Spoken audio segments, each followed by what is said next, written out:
Chemical reactions and equations, ये 10th class का first chapter है केमिस्ट्री का। इसको हिंदी देखेंगे रासायनिक अभिक्रिया और समीकरण। तो यहाँ पे there are two types of changes जो हमारे डेली लाइफ में दिखाई देते हैं। दो प्रकार के changes, first one is physical change, second one is chemical change. First physical और सेकंड केमिकल चेंज। तो यहाँ पे देखिए फिजिकल चेंज क्या है। तो the change in which no new substances are formed is known as a physical change.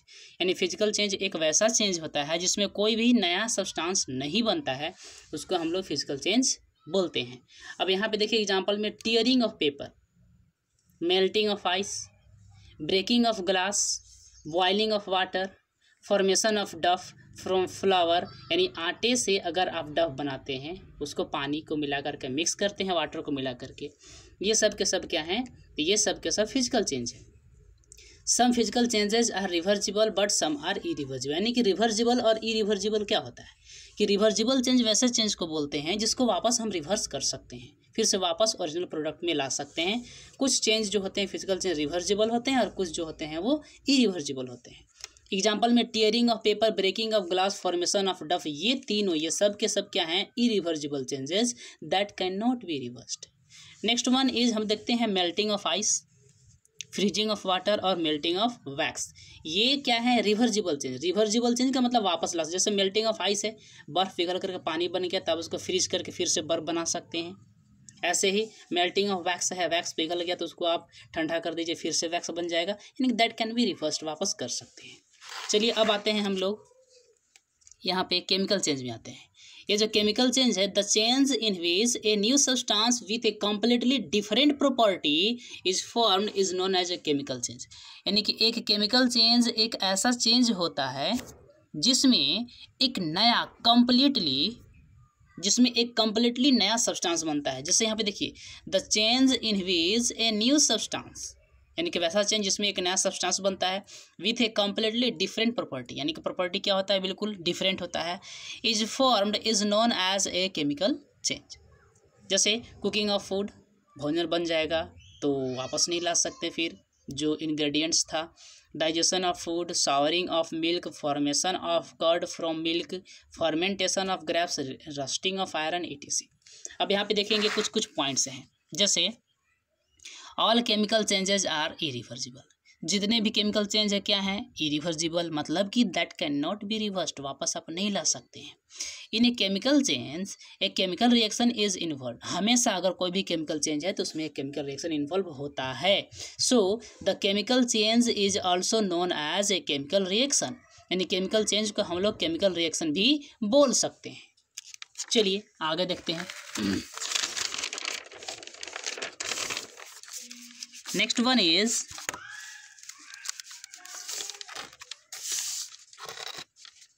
यहाँ पे देखेंगे the difference between physical change and chemical change.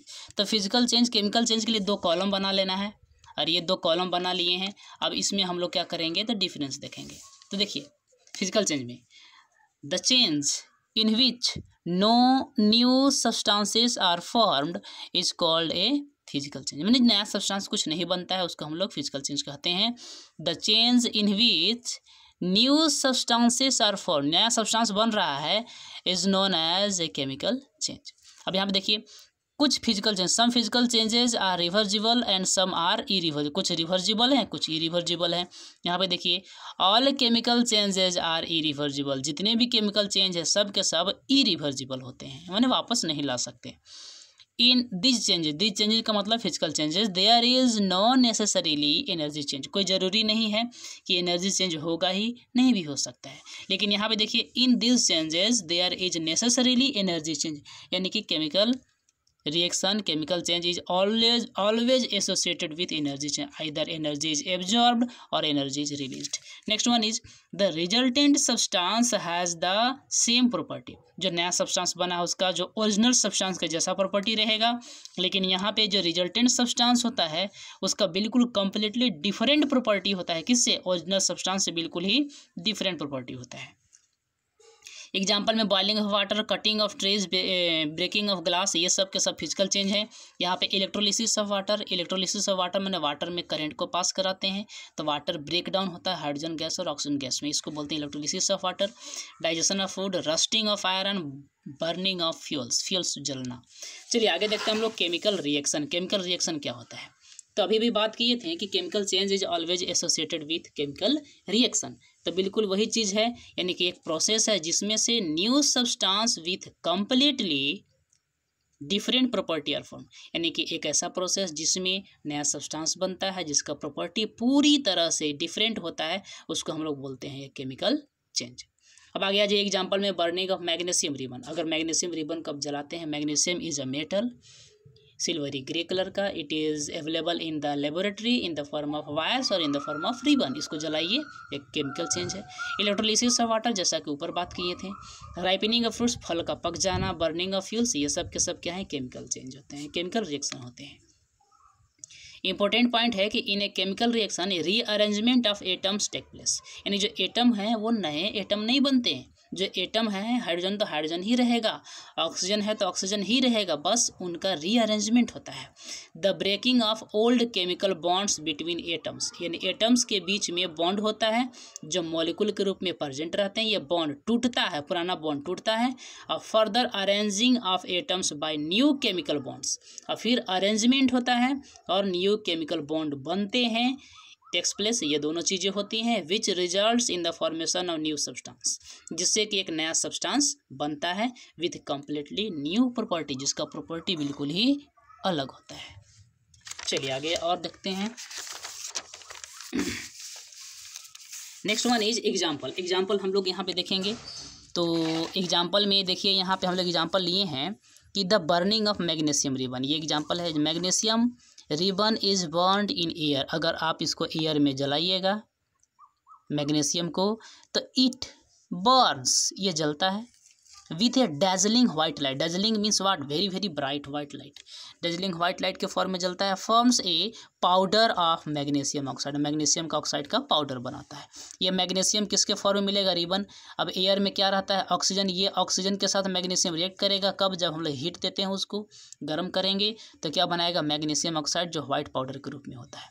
अब ये देखिए ये दोनों रिएक्शन में टेक पार्ट के थे, इसलिए इसको रिएक्टेंट बोलेंगे, और ये रिएक्शन के बाद बना है नया प्रोडक्ट, न्यू प्रोडक्ट है ये, इसको हम लोग न्यू सब्सटेंस है, इसका नाम क्या है, प्रोडक्ट। अब आ जाइए, एक chemical reaction is represented, chemical reaction कैसे रिप्रेजेंट कर सकते हैं, तो इधर रिएक्टेंट रहेगा, वो रिएक्शन में टेक पार्ट करता है, ये रिएक्शन होता है, एरो मीन्स रिएक्शन हो रहा है, और यहाँ पे क्या बना रहा है, तो प्रोडक्ट बना रहा है। अब आ जाइए रिएक्टेंट किसको बोलते हैं, तो the substance which take part in a chemical, जो केमिकल रिएक्शन में टेक पार्ट करता है उसको हम लोग रिएक्टेंट बोलेंगे। और प्रोडक्ट क्या है, the substance which is formed as a result of chemical reaction, जो केमिकल रिएक्शन के रिजल्ट के रूप में जो नया सब्सटेंस है जो बनता है, फॉर्म होता है, उसको हम लोग क्या बोलेंगे, प्रोडक्ट। जैसे यहाँ पे आयरन, आयरन का कोई object just like iron nail है, इसको हवा में छोड़ दीजिए तो ऑक्सीजन से क्या करेगा, फ्रॉम एयर से ऑक्सीजन ले लेगा, रिएक्शन करेगा, दोनों रिएक्शन होगा, रिएक्शन होने के बाद आयरन ऑक्साइड बनाएगा। Iron oxide a very thin layer, पतला लेयर होता है आयरन ऑक्साइड का। अब यहाँ पे देखिए रिएक्टेंट कौन हो गया, तो आयरन और ऑक्सीजन जो टेक पार्ट किए, और प्रोडक्ट जो नया चीज़ बना, आयरन ऑक्साइड नया चीज़ बन गया, इसको बोलेंगे प्रोडक्ट। अब एक्टिविटी एक है जो हम लोग अभी अभी देखे थे कि बर्निंग ऑफ मैग्नीशियम रिबन, तो जो मैग्नीशियम रिबन को बर्न करें उसके लिए एक्टिविटी है, तो यहाँ पे बर्नर देख लीजिए, ये बर्नर है, ये जला देना है। और यहाँ पे जो रिबन है 2 से 3 सेंटीमीटर, ये जो लेबोरेटरी में अवेलेबल होता है मैग्नीशियम का रिबन है, इसको टोंग मतलब चिमटे की मदद से पकड़ लेना है, पकड़ करके इसको जलाइए तो white dazzling bright light provide करेगा। और ये जब जलेगा, यहाँ पे देखिए जो जल रहा है, जल करके ये पाउडर के फॉर्म में गिरेगा, इसको आप वाच ग्लास यानी शीशा का जो बाउल होता है, ग्लास बाउल, इसमें इसको जमा कर लेना है। ये मैग्नीशियम ऑक्साइड का ये वाइट पाउडर है, वाइट पाउडर इसमें जमा हो जाएगा। तो कुछ बातें हैं जो ध्यान रखने वाली है इस एक्टिविटी को करने में। तो सबसे पहली बात ये है कि आप यहाँ पे देख सकते हैं कुछ पॉइंट्स हैं जो ध्यान रखने हैं।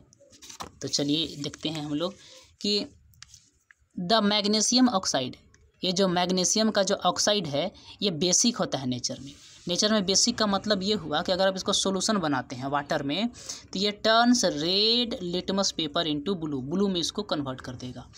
तो we should not look straight, सीधा नहीं देखना है जब ये जलेगा, on the burning flame of magnesium ribbon because it is very bright and can harm our eyes. We should use dark goggles, हम लोग गॉगल्स का इस्तेमाल कर सकते हैं। अब देखिए very very important, third point is very very important. ये क्या है? Usually a thin layer of magnesium oxide is present on the ribbon of magnesium. Magnesium के रिबन पे एक बहुत ही पतली लेयर होती है मैग्नीशियम ऑक्साइड की। ये कहाँ से बनता है? The reason is that the metal magnesium reacts with the oxygen, oxygen के साथ जो मैग्नीशियम जो है वो रिएक्ट करता है। प्रेजेंट इन एयर, जो कहाँ प्रेजेंट रहता है? तो एयर में। वेरी स्लोली, धीरे धीरे रिएक्ट करेगा and forms a very thin layer of magnesium oxide. इसीलिए बिफोर बर्निंग इट, जलाने से पहले we should remove this layer, इस लेयर को हटाना है। कैसे? By rubbing it with sandpaper, जो सैंड पेपर होता है रगड़ने वाला, उसको रगड़ करके साफ कर देंगे, लेयर हट जाएगा। The layer of magnesium oxide is removed and the burning takes place effectively, यानी कि इफेक्टिवली बर्निंग हो सके अगर उस लेयर को हटा दे। तो हटाने सबसे पहला काम है सैंड पेपर से हटा देते हैं रगड़ करके, तब बर्निंग बहुत ही अच्छे तरीके से होता है। तो ठीक है, तो आप इस चैनल को सब्सक्राइब कर लीजिएगा ताकि जो न्यू वीडियो होगा वो आपको नोटिफिकेशन के द्वारा पता चल सके कि न्यू वीडियो अपलोड हुआ है। Thank you.